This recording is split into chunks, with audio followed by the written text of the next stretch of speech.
मैं रोज तेरे दर आता हूं, कभी तुम भी मेरे घर आया करो। कभी तो आओ, चाय पानी की होए। कभी आपने बुलाया कि नहीं? गोपियां रोज याद करती हैं भगवान को। गोपियों का जो काम है, आज मैं आपको रास की लीला सुनाऊंगा, लेकिन उसके पहले कई डाउट खड़े होते हैं। भगवान ने रास रचाया, ओहो हो, भगवान तो बड़े रसिया थे, औरतों के संग नाचते। आज मैं इस डाउट से आपको क्लियर करूंगा कि परमात्मा ने रास रचाया, उस रास का अर्थ क्या है। आपने रास के अर्थ को गलत तरीके से ढाला है, गलत तरीके से सुना समझा है। क्या है, अर्थ का अनर्थ भी होता है। यदि समझने वाला सही है तो वो सही समझता है, समझने वाला ही गलत है तो वो आपकी बातों को भी कभी कभी सामने वाला गलत अर्थ लगा लेता। आप कहना कुछ और चाहते हैं, सामने वाला समझता कुछ और, ऐसा होता है ना। ऐसे ही भगवान ने जो लीला करी है, उस लीला के करने का उद्देश्य कुछ और है, लेकिन मूर्खों ने समझ कुछ और लिया। मैं दोनों आपके सामने रखूंगा कि क्या उद्देश्य है और आपने क्या समझा। आज मैं दोनों चीज आपके सामने रखूंगा।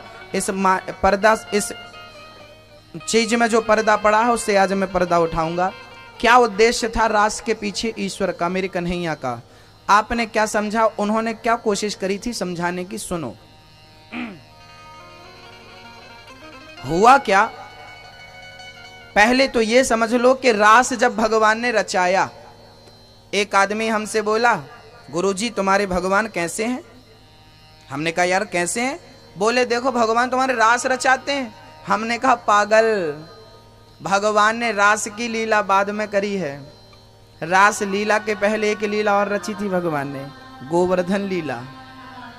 7 साल के कन्हैया ने गोवर्धन उठाया था, पहले गोवर्धन उठाया था, इसके बाद रास रचाया था।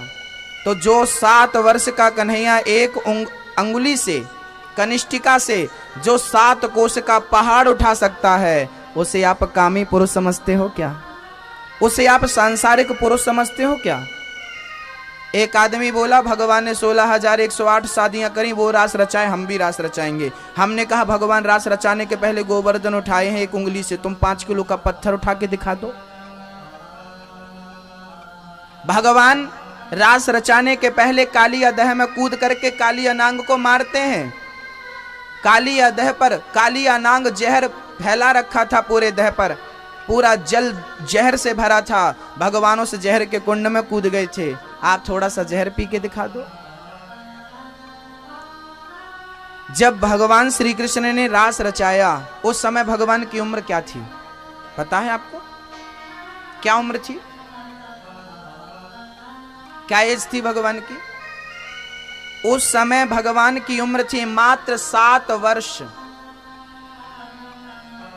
जब भगवान ने रास रचाया उस समय भगवान की उम्र मात्र 7 साल की थी।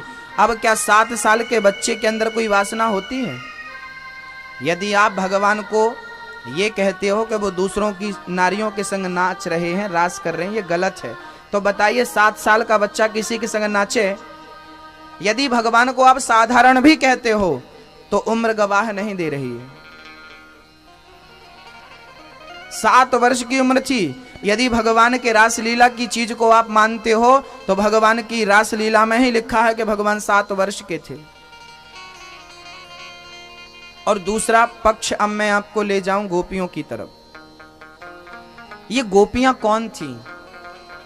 पहले तो ये समझ लेना चाहिए कि ये गोपियां कौन है। जिनके साथ भगवान नाच रहे हैं वो कौन है? वो कौन है? गोपी। गोपी मतलब क्या होता है? गौ मतलब होता है इंद्रियां, पी मतलब होता है पीना।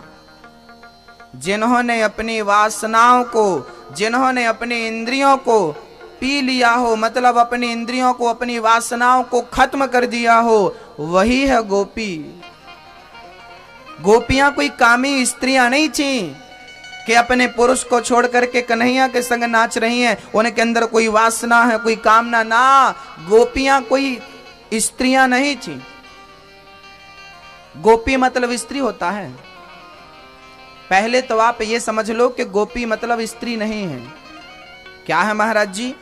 गोपी मतलब स्त्री नहीं होता। गोपी गोपी एक भाव होता है। चलिए मैं आपको प्रमाण देता हूं। शंकर जी जब रास में आए तो सुना होगा आपने, क्या बनकर आए थे? शंकर जी भी रास में जब आए तो गोपी बनकर आए। आज भी वृंदावन में गोपेश्वर महादेव एक दिन वो भोले भंडारी बन करके ब्रज नारी वृंदावन आ गए। तो शंकर जी को भी नारी का मेकअप करना पड़ा, साड़ी पहननी पड़ी, चोटी बढ़ानी पड़ी, सांप आप अलग करने पड़े। क्यों करने पड़े? क्यों करने पड़े? बच्चा जब स्कूल जाता है तो घर के कपड़ों को उतार देता है, यूनिफॉर्म पहनता है। स्कूल की जो ड्रेस होती है वो ड्रेस पहन के ही उसको स्कूल जाना पड़ता। चाहे वो लड़की हो चाहे वो लड़का हो, उसकी ड्रेस पहन के उसे स्कूल जाना होता है। घर के कपड़े पहनकर वो स्कूल नहीं जा सकती, डांट पड़ेगी। ऐसे ही गोपी एक भाव है। गोपी स्त्री का नाम नहीं कि ये गोपी है, ये गोपी है, ये ना, शंकर जी भी गोपी बनकर गए। गोपी मतलब भाव गोपी का। हे कन्हैया तुम हो एक अगोचर सबके प्राण, बोलो आगे लाइन, सबके प्राण प्राण पति। तो पति के सामने स्त्री जाएगी तो पति खुश होगा, है ना? तो पति वो है, हम कौन हैं? हम कौन है उसकी? हम उसकी पत्नी है। हम उसकी क्या है? अच्छा आप लोग तो स्त्री हो तो आप तो कह सकती हो कि ठीक है हम भगवान की पत्नी है, पर ये पुरुषों का क्या? ये तो कहेंगे तो हम पहले से पुरुष हैं, ये केवल दिखावे के पुरुष हैं। इन पुरुषों के पास भी, इन पुरुषों के अंदर एक स्त्री है। अच्छा आप में से जितने पुरुष हैं वो हाथ उठा लो। हाथ नहीं उठा रहे हो, क्या डाउट है? हाँ। पुरुष हैं तो हाथ उठाओ, ये पुरुष हैं। अच्छा आपके पास कोई स्त्री है? स्त्री के पास भी एक स्त्री है और पुरुष के पास भी एक स्त्री है। कौन सी स्त्री महाराज जी? वो भी सुन लो। वो कौन सी स्त्री है? जिस स्त्री के मैं बात करने जा रहा हूं वो स्त्री है। स्त्री और पुरुष दोनों के अंदर आत्मा है कि नहीं? मेरे अंदर आत्मा है और आपके अंदर आत्मा है या नहीं? आत्मा स्त्री है या पुरुष है, ये बता दो। आत्मा क्या है? आत्मा स्त्रीलिंग है या पुल्लिंग है? बोलिए। आत्मा होता नहीं है, आत्मा होती है। बहुत आत्मा होती है तुमसे मिलने की, बहुत आत्मा होता है तुमसे मिलने का, गलत बात। आत्मा होता नहीं है, आत्मा होती है, और होती है मतलब स्त्री है। और वो आत्मा परमात्मा से मिलने को बेचैन रहती है, वो आत्मा परमात्मा को पति मानती है। तो मेरी आत्मा प्लस आपकी आत्मा, सबकी आत्मा किसकी पत्नी है? तुम हो एक अगोचर सबके प्राण। इस धारा से वो पति हो गया, इस अर्थ से वो पति हो गया, सबके प्राण पति। अरे भैया जब हम पैदा हुए थे ना तभी हम उसकी पत्नी थे, भले इतने से थे, क्योंकि तब भी हमारी आत्मा थी। तो हम ऑलरेडी उसकी ही पत्नियां हैं। हमने मान लिया है ये हमारा पति है, ये हमारा पति है, हमारा माना की है। ये माना कि 5 लड्डू हैं, 5 लड्डू में से 4 खा लिया, कितना बचा? तो ये मास्टर जी ना एग्जाम्पल दे दे करके बच्चों को समझाते हैं। ये माना कि ये मेरा पति है, माना है नहीं, माना कि ये आपका पति है, मेरी पत्नी। ये माना की है, रियल नहीं है। रियल तो वो है, तुम हो एक अगोचर सबके प्राण। ये माना की है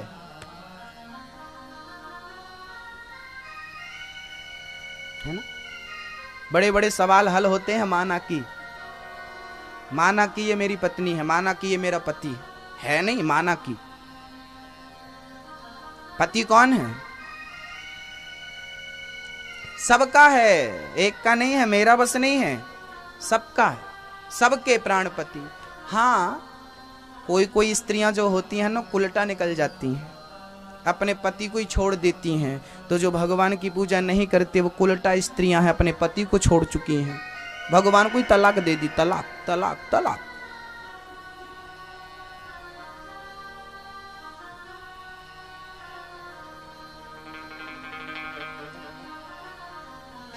एक पीपल में कितने पत्ते होते हैं? हजारों, या यूं कहें कि लाखों।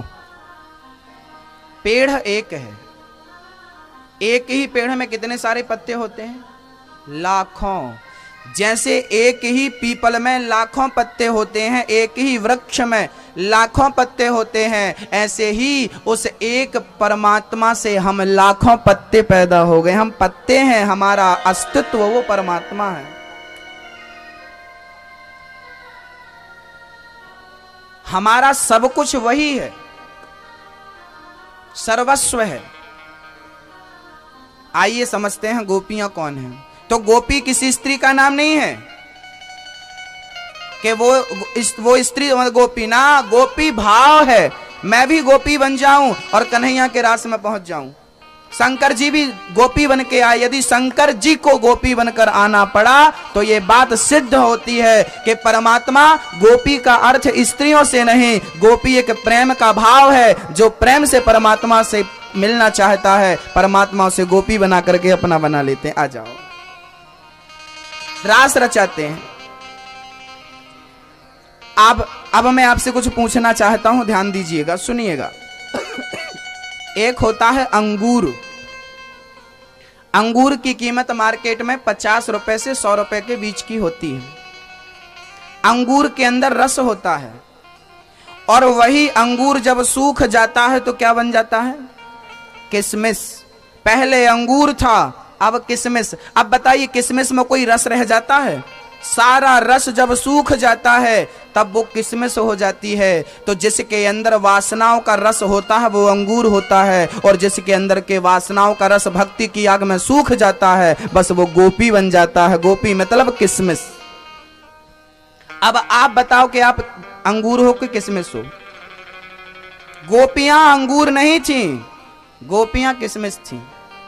सुखा चुकी थी अपनी वासनाओं को, कोई कामना थी ही नहीं कृष्ण को पाने की, कृष्ण को देखने की। हुआ क्या था कि जब राम जी वनवास गए तो बहुत सारे साधु संत हजारों की संख्या में कुटिया बना बना करके रह रहे थे और अपने घर का आंगन साफ कर रहे थे कि राम जी के कदम मेरी कुटिया में पड़ जाए तो मेरी कुटिया पवित्र हो जाए। पर राम जी के पास समय कम था, समय कम था राम जी के पास। राम जी को जाना था तो राम जी ने क्या किया? राम जी एक एक मिनट सबसे मिलते गए। अब एक मिनट में भला कोई दर्शन कैसे कर पाए बढ़िया सा? उन संतों की लालसा रह गई कि काश राम जी मेरे पास बैठते, थोड़ी बात करते, थोड़ा मिलते, बहुत अच्छा लगता। भगवान को देखे देखे, भगवान को देख करके अभी आंखें तृप्त नहीं भई। तब उन संतों ने कामना करी, सारे संतों ने, प्रभु थोड़ी देर और रुक जाओ। तब भगवान बोले, जितने यहाँ साधु संत मेरे लिए तपस्या कर रहे हैं, अगले जन्म में तुम सब गोपी बनकर आना और तुम सबके गले लग लग करके मैं इस जन्म की कामना अगले जन्म में पूरा करूंगा। वही साधु संत अगले जन्म में गोपियां बनकर पैदा भये और भगवान सबसे मिल करके सबके मन की कामनाएं पूरी करते हैं। तो भगवान के रास रचाने का उद्देश्य कोई भोग भोगना नहीं था। वहां कामदेव आकर खड़े भये और बोले चलो दो दो हाथ की आपसे हो जाए। भगवान ने बोला कि कामदेव तू कौन सा युद्ध करेगा, मैदान का युद्ध करेगा कि किले का युद्ध करेगा?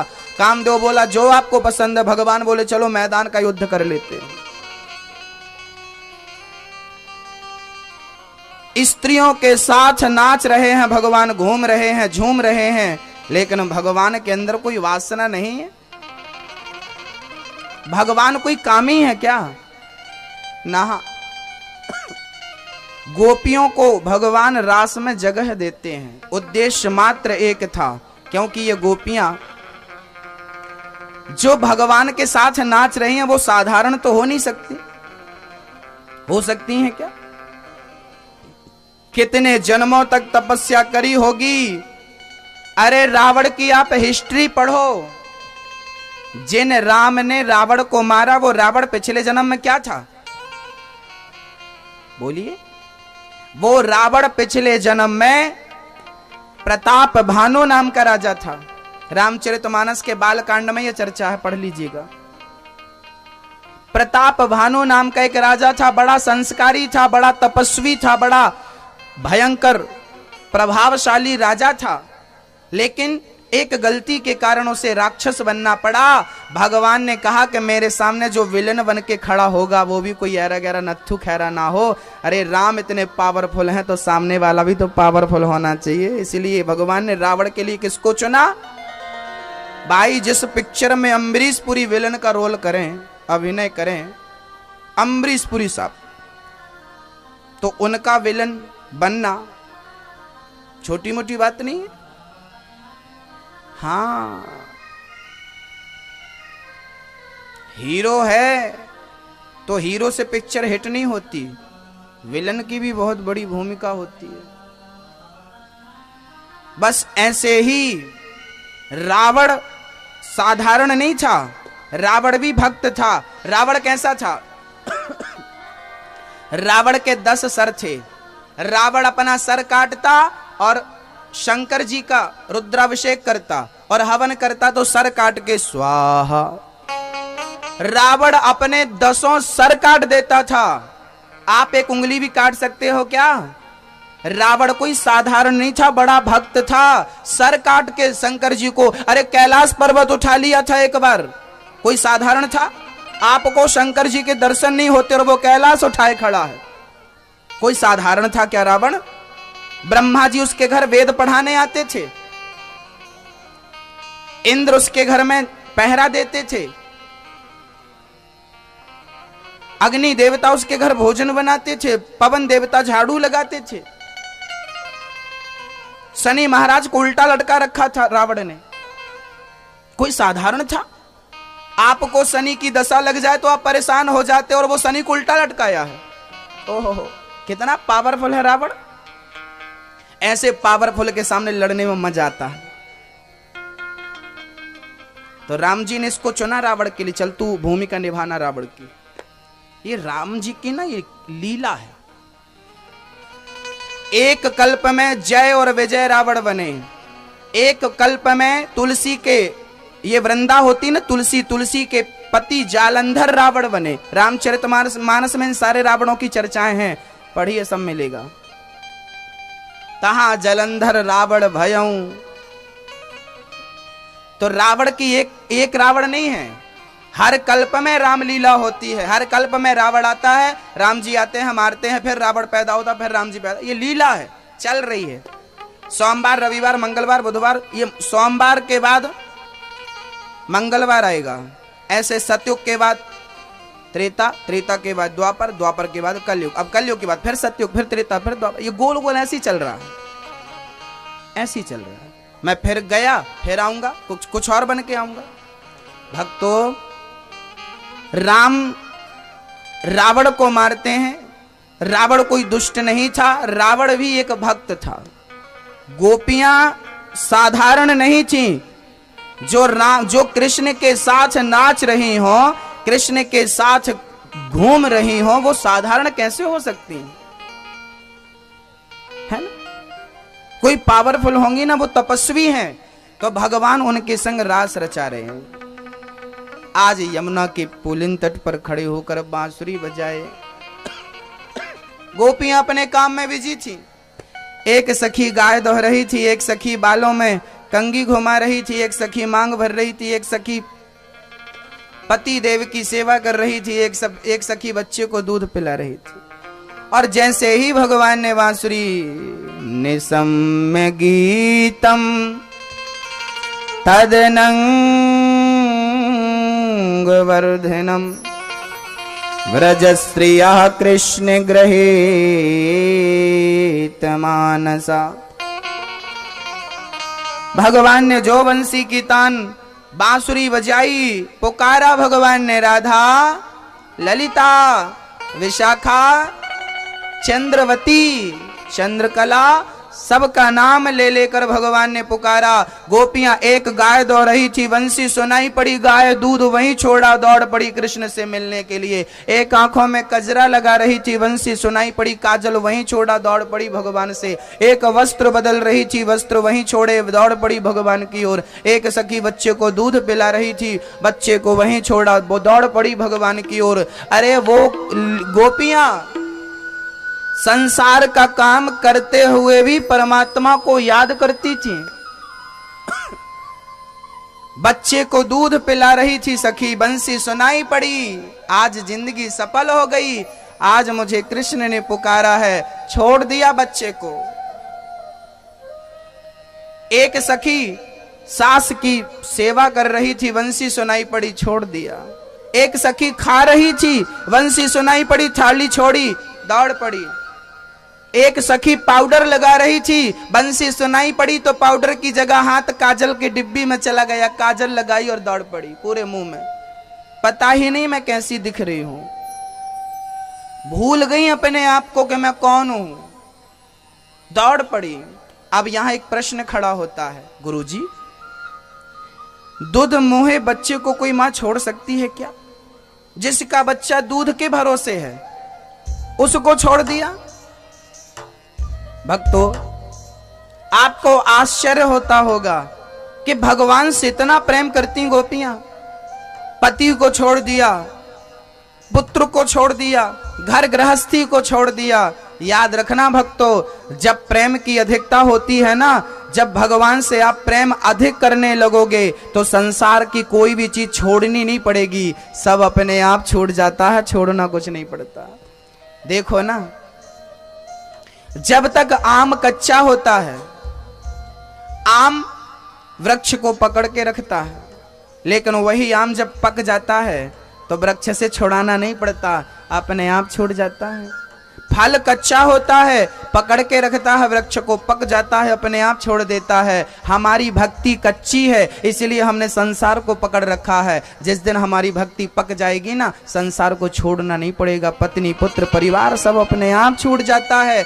मीरा ने कुछ छोड़ा थोड़ी था, छूट गया। अच्छा, छोड़ना और छूट जाना दोनों में अंतर है। मैंने छोड़ दिया और छूट गया। जिसे मैंने छोड़ा है उसे मैं याद कर सकता हूं, लेकिन जो छूट गया उसे मैं कहां याद करता हूं, है ना।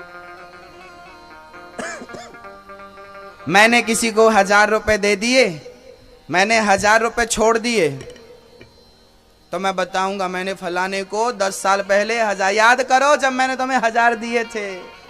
20 साल पुरानी बात आप याद दिला रहे हो, लेकिन जब आपने 1000 दिए थे तब आपकी एक चीज और छूटी थी। इसको आपने छोड़ा और आपका लड़कपन छूट गया, जवानी आ गई। जवानी छूट गई, बुढ़ापा आ गया। अब बताइए, जैसे लड़कपन छोड़ना नहीं पड़ता, अपने आप छूट जाता है। लड़कपन की हरकत हमने छोड़ी है कि छूट गई? बोलिए, आप लड़कपन में कितनी शरारत करते थे? आप ही करते थे।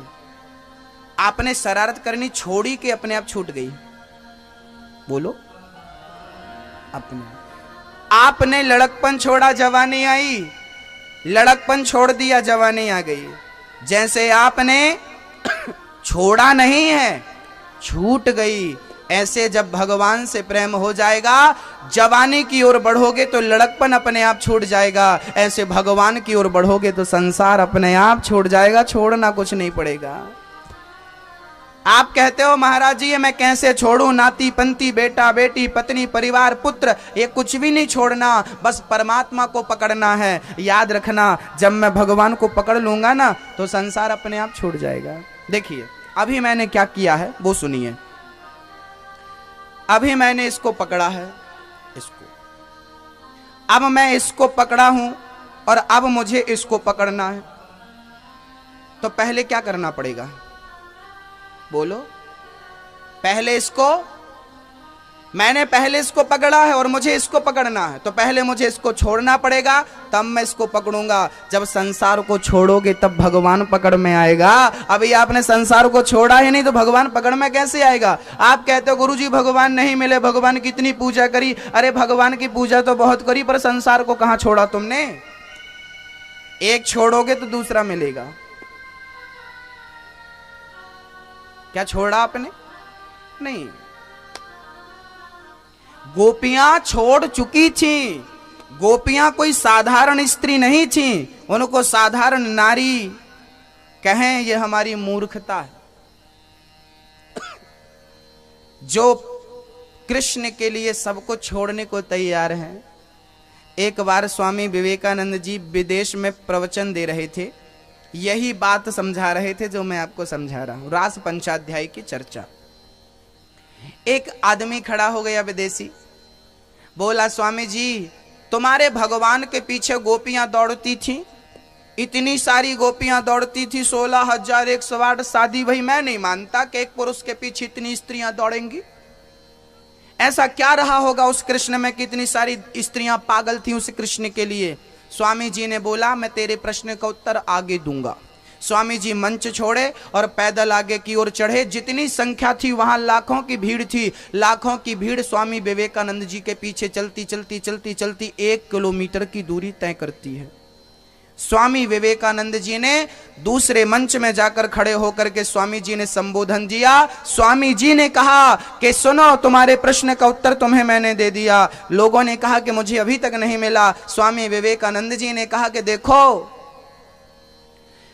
मैं कृष्ण की कथा सुना रहा हूं और इस कथा को सुनने के लिए आप 1 किलोमीटर दूर तक पैदल चले। अरे जिसकी कथा का इतना प्रभाव है उस कृष्ण का कितना प्रभाव रहा होगा आप कल्पना कर सकते हो। जिसकी कथा का ये चमत्कार है कि आप 3-3 घंटे यहां बैठती हो, 4-4 घंटे आप यहां बैठती हो, सूर्य अस्त हो जाता फिर भी आप यहां से जाती नहीं हो। क्या बताएं, जिसकी कथा इतनी प्रभावशाली है वो कृष्ण कितना प्रभावशाली रहा होगा। जिसके कथा की इतनी महिमा है, जिसके नाम की इतनी महिमा है, उस कृष्ण के स्वरूप को जिनने देखा होगा वो पागल नहीं हो गई होंगी गोपियां? गोपियां आ गईं, भगवान ने सारी गोपियों को बुलाया, सारी सखियां आईं, भगवान ने बांसुरी बजानी शुरू करी। गोपियां बोली कन्हैया हम आ गई हैं, अब बताओ क्या करना है? कन्हैया बोले कुछ नहीं करना, आई हो जाओ। एक सखी बोली देखो तो ये बंसी जब से मिली है कन्हैया हमें देखता नहीं। बंसी जब से मिली है कन्हैया हमें देखता नहीं। हाँ क्यों? गोपियां बोली बंसी से, है बंसी तूने कौन सा पुण्य किया है जिस पुण्य के कारण भगवान तुझे होठों में सजा कर रखते हैं? गोपियां बोल रही हैं बंसी से, बंसे ओ बंसे इतना बता तूने कौन सा पुण्य किया है? बंसे ओ बंसे इतना बता तूने कौन सा पुण्य किया है? खुश होकर कान्हा ने तुझको हाथों में थाम लिया है। बंसी बोलो ना, बंसी बोलो ना, बंसी बोलो ना, बंसी बोलो ना। ओ बंसी इतना बता तूने कौन सा पुण्य किया है?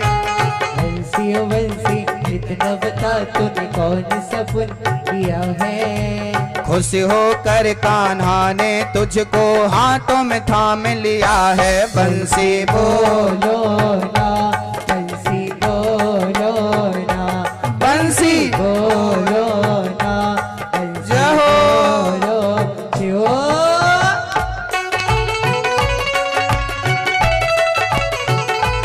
राधे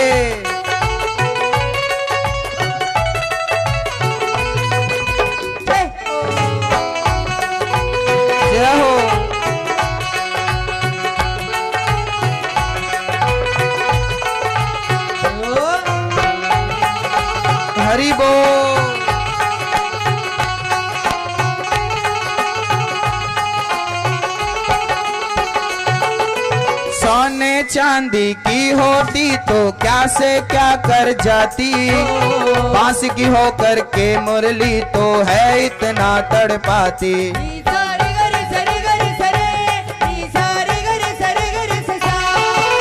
सोने चांदी की होती तो क्या से क्या कर जाती, बांस की होकर के मुरली तो है इतना तड़पाती। सबको वश में करने वाली हो, सबको वश में करने वाली शाम को वश में किया है। सबको बस में करने वाली शाम को बस में किया है। खुश होकर कान्हा ने हमको हाथों में थाम लिया है। बंसी बोलो ना, बंसी बोलो ना, बंसी बंसी बोलो जो। जय हो।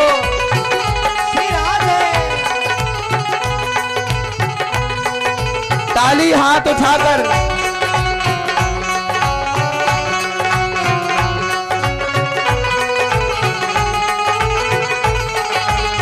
जय हो।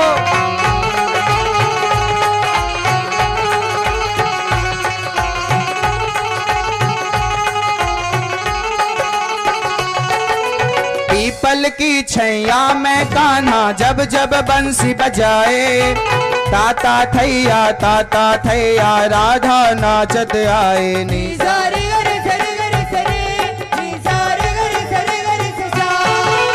पीपल की छैया में कान्हा जब जब बंसी बजाए, ताता थैया राधा नाचत आए। मुरली की धुन जिसने सुनी है हो, मुरली की धुन जिसने सुनी है घायल वो तो हुआ है। मुरली की धुन जिसने सुनी है घायल वो तो हुआ है।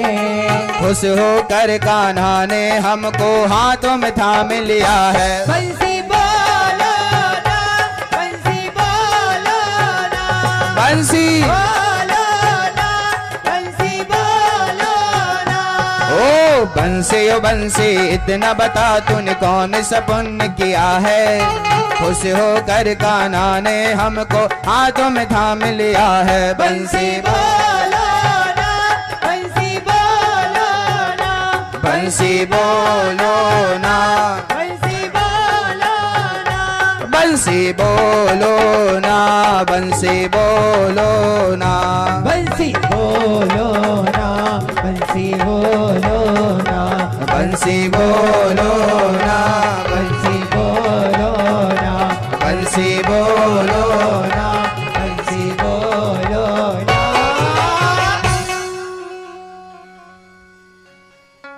गोपियां कहती हैं बंसी तूने कौन सा पुण्य किया है जिस पुण्य के कारण भगवान ने तुझे अपने होठों में सजा के रखा, जरा बता तो सही। तो बंसी ने कहा कितना मीठा बंसी बोले सबके मन को भाए, दुष्ट हो या हो सज्जन वो तो नाचत नाचत आए। ओ मुरली की धुन जिसने सुनी है, मुरली के धुन जिसने सुनी है घायल वो तो हुआ है। खुश होकर कान्हा ने हमको हाथों में थाम लिया है। बंसी बोलो ना, बंसी बोलो ना, जिसके छेद हैं सीने में फिर भी मुस्काते हैं, ऐ श्याम तेरे बंसे पागल कर जाते हैं। गोपियां बंसी से बोली बंसी तुमने पुण्य कौन सा किया है, भगवान तुम्हें सदा अपने होठों में सजा के रखते हैं, अपने पास तुम्हें रखते हैं, बताओ तुमने कौन सा पुण्य किया है। गोपियों ने पूछा तो बंसी ने जवाब दिया। बंसी बोली मैं सदा मीठा बोलती हूँ, मधुर बोलती हूँ, इसीलिए भगवान मुझे पसंद करते हैं।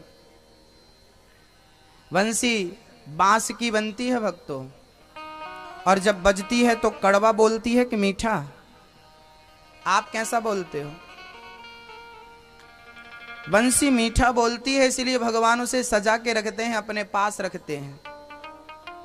हम कड़वा बोलते हैं। हमारा ना हमारी जबान पर लगाम नहीं है, कुछ भी बोल देते हो, किसी को भी बोल देते हो। बोलने के पहले सोच लो क्या बोल रहे हो। ये जो हमारी जिह्वा है ना, मैया ध्यान से सुनियो, मैया अब गप्पें पूरी हो जाएं तो कथा में ध्यान दे देना। क्या होता है, हमारी जो जिह्वा होती है ना, ये आग भी लगाती है और ये बाग भी लगाती है। अब आग लगाना है कि बाग लगाना है वो आप देख लो, है ना। आग लगाने का काम भी जिह्वा करती है और बाग लगाने का काम भी जिह्वा करती है। इस जिह्वा से ही संबंध बनते हैं, इस वाणी से ही संबंध बनाए जाते हैं और इस वाणी से ही संबंध खत्म किए जाते हैं, है ना। बहुत कीमती है। आप रिश्ते पैसों से नहीं बनाते, आप रिश्ते अपने शरीर से नहीं बनाते, आप रिश्ते अपनी वाणी से बनाते हैं। और आप रिश्ते बिगाड़ते कहां से हैं? यहां से बनता है और यहां से बिगड़ जाता है। शब्द संभाल के बोलिए, शब्द के हाथ न पाओ। एक शब्द औषधि करे, एक शब्द करे घाव। रही मन धागा प्रेम का, मत तोड़ो चटकाए। टूटे से फिर ना जुड़े, जुड़े तो गांठ पड़ जाए। ये वाणी जो है ना बहुत कीमती है, इसलिए प्यार से बोलना सीख लो। मीठा मीठा बोला करो, कड़वा कड़वा नहीं। सास तरसती रहती है, मेरी बहू प्यार के दो शब्द कब बोलेगी, पर बहू बोलती नहीं। बहू तरसती है, मेरी सास प्यार के दो शब्द कब बोलेगी, सास बोलती नहीं। याद रखना, छोटे से बच्चों को डांट दो ना तो रोने लगता है, और प्यार से बुलाओ तो पास में आ जाता है। प्यार की भाषा तो छोटा सा बच्चा भी जानता है, इतना सा है अभी, वो भी प्यार की भाषा जानता है। जानता कि नहीं? उसे डांटो रोएगा। अरे आज पैदा हुआ बच्चा, उसको डांट दो तो रोने लगेगा, और प्यार से उसके देखने लगो, पुचकारने लगो तो हंसने लगता है। तो प्यार तो छोटा सा बच्चा, अरे बच्चा नहीं, पशु पक्षी भी प्यार जानते हैं। जब पशु पक्षी को भी प्यार से वश में किया जा सकता है, तो क्या प्यार से परमात्मा को वश में नहीं किया जा सकता? प्यार ही करना है, प्यार से ही वाणी मधुर हो सबके लिए।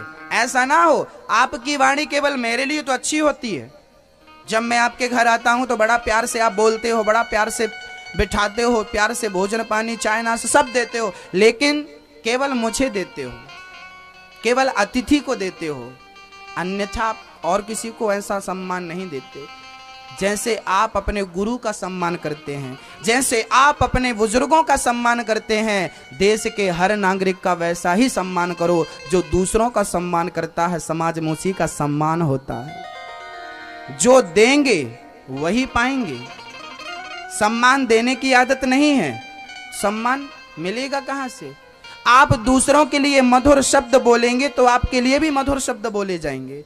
आपने दूसरों का दिल दुखाया है तो आपका दिल बोलिए दुखाया जाएगा ना।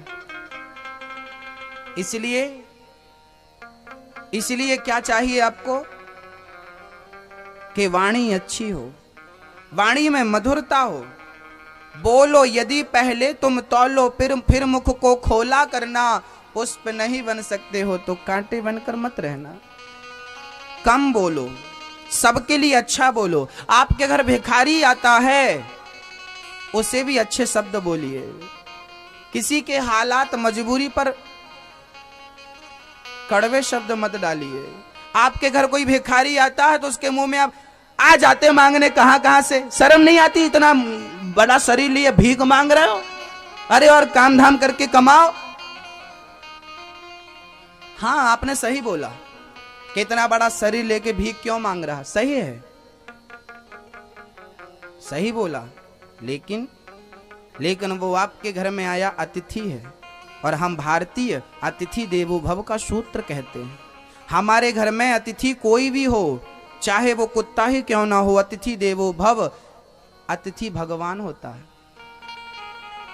कल आपने प्रश्न किया था कि गुरुजी घर गृहस्थी में रह करके पत्नी और बच्चों के साथ रह करके भगवान की भक्ति कैसे की जाए, परमात्मा को प्रसन्न कैसे किया जाए। कभी भगवान आपके घर आने का सोचेंगे, चलो आज आपने कथा सुनी, आज शाम को भगवान प्लान बना रहे हैं कि कल मैं इसके घर जाऊंगा, बड़े प्यार से इसने कथा सुनी। अब भगवान जब आएंगे तो बांसुरी बजाते तो आपके घर आ नहीं जाएंगे, आपके घर में त्रिशूल लेकर तो आएंगे नहीं, धनुष बाण लेकर के चलो मैं राम जी आ गया ना। आपके घर कभी भगवान आएंगे ना तो कुत्ता बिल्ली और पशु पक्षी बनकर भी आ सकते हैं। भिखारी भिखमंगा बनने गए, बाहर से कुत्ता आया, मुंह में पूरी रोटी दबाया और भागा। अंदर से नामदेव जी घी की कटोरी लेकर निकले और देखे कि कुत्ता रोटी लेकर जा रहा है। अब नामदेव जी कुत्ता के पीछे, एकनाथ जी मंदिर के पास पहुंचे, एक गधा प्यासा तड़प रहा था। एकनाथ जी ने तड़पते गधे को देखा, गधे का मुंह उठाए और अपने कावड़ का जल मुंह में डालना शुरू कर दिया, घड़े का जल। लोगों ने बोला पागल हो गया एकनाथ, अरे भगवान के लिए लाया था पानी, भगवान के लिए जल लाया, शंकर जी को चढ़ा, शंकर जी मिलेंगे। एकनाथ बोले आपके शिव जी अंदर होंगे, हमें तो बाहर ही हमारे शिव जी मिल गए। और जब गधे को पानी पिलाया और गधे की प्यास बुझी तो गधे के अंदर से शिव जी प्रकट हो गए और बोल दिया शंकर जी ने, एकनाथ तूने मुझे इस रूप में भी पहचान लिया, मैं तो तेरी परीक्षा लेने के लिए पड़ा था, देखो तो तेरी भक्ति पत्थर पर ज्यादा है कि मेरे पर है। वो भगवान किस रूप में आ जाए आपको पहचानना होगा। आप गृहस्थ हो, आपके सामने गृहस्थ धर्म होता है, लेकिन सिर्फ गृहस्थ धर्म होता है ये ठीक नहीं है। बहुत सारे धर्म होते हैं। एक आदमी मेरे से बोला गुरुजी, मैंने बोला भाई साहब कथा सुनने आओ। बोला मैं कथा सुनने नहीं आता गुरुजी, मैं कथा वथा नहीं सुनता। मैंने कहा तू क्या करता है? बोले माँ बाप की सेवा करना मेरी भक्ति है, मैं दुकान चलाता हूँ ईमानदारी से, यही मेरी भक्ति है। मैं कथा वथा पर यकीन नहीं करता, मैं ईमानदारी से सारा काम करता हूँ, ये मेरी भक्ति है। मैंने कहा बहुत बढ़िया।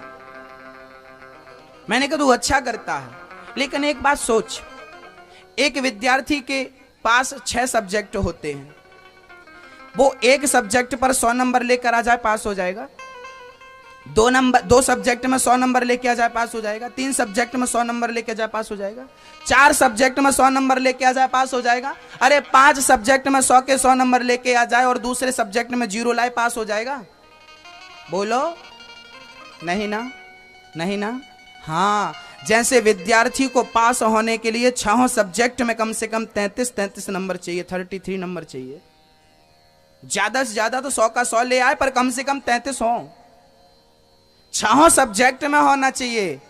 तुमने एक सब्जेक्ट में तो 100 नंबर कर लिए, माँ बाप की सेवा करना एक सब्जेक्ट है, पत्नी को बच्चों को सही परवरिश देना 2 सब्जेक्ट है, दूसरा सब्जेक्ट है। अरे अतिथि की सेवा करना तीसरा सब्जेक्ट। याद रखना आप गृहस्थ हो, और आप गृहस्थ मतलब स्टूडेंट हो, विद्यार्थी हो, और आपके सामने भी 6 सब्जेक्ट हैं। आपको केवल एक सब्जेक्ट में 100 नंबर नहीं लाना, आपको 6 सब्जेक्टों में। वो सब्जेक्ट कौन कौन से हैं सुन लो, मैं सुनाता हूं। पहला सब्जेक्ट है मातृ देवो भव, मां की सेवा इतनी करना कि कम से कम 33 नंबर आ जाएं। मातृ देवो भव। पितृ देवो भव, पिता की सेवा इतनी करना कि कम से कम 33 नंबर आ जाओ, 100 के 100 नंबर आ जाए तो कोई बुराई नहीं है। पिता की मातृ देवो भव, पितृ देवो भव, अतिथि देवो भव। आप गृहस्थ हो तो अतिथि सेवा कौन करेगा? अब माँ की सेवा तो कर रहे हो, पर अतिथि आ गया, चल भाग जा मेरे घर से, मैं केवल माँ की सेवा करता हूं और तुम मर जाओ, मैं तुमको पानी नहीं दूंगा, मैं माँ के पांव दबा रहा हूं। ये कोई भक्ति हुई? ये भक्ति है ना। तू गृहस्थ है, मैं गृहस्थ हूं, तो मेरे लिए माँ की सेवा करना भी भक्ति है, और घर में कोई अतिथि आ जाए तो उसकी सेवा करना भी मेरा धर्म है। पहला सब्जेक्ट मातृ देवो भव, दूसरा सब्जेक्ट पितृ देवो भव, तीसरा सब्जेक्ट अतिथि देवो भव, चौथा सब्जेक्ट है आचार्य देवो भव। गुरुजनों की सेवा करना आपका चौथा सब्जेक्ट है। इतनी सेवा करना गुरु की, इतना सत्संग करना गुरु की सेवा क्या है? बोले गुरु के पांव दबाना सेवा नहीं है, सत्संग में आकर के कथा सुनना ही गुरु की सबसे बड़ी सेवा है, गुरु की सबसे बड़ी भक्ति है। चौथा सब्जेक्ट है आचार्य देवो भव, गुरु की सेवा। अब 2 सब्जेक्ट कौन से महाराज जी? बोले 5वां सब्जेक्ट है आपका, आप भारत के नागरिक हो तो भारत माँ हमारी माँ है, तो माँ की सेवा करना भी, जिसने जन्म दिया उसकी तो करूं, लेकिन जिस जमीन में रहकर खाता पीता पानी पीता हूं, क्या उस माँ का मैं ऋणी नहीं हूं? मैं भारत माँ का ऋणी हूं। तो भारत माँ के लिए कभी जान देना पड़े, भारत माँ की सेवा करना पड़े तो मुझे करना चाहिए। तो भारत माँ की मतलब देश की, मतलब भूमि की, मतलब माँ की। कौन सी माँ? जननी जन्म भूमश्चा स्वर्गादपि गरीयसी, जन्म देने वाली माँ और जन्म भूमि दोनों स्वर्ग से श्रेष्ठ होती है।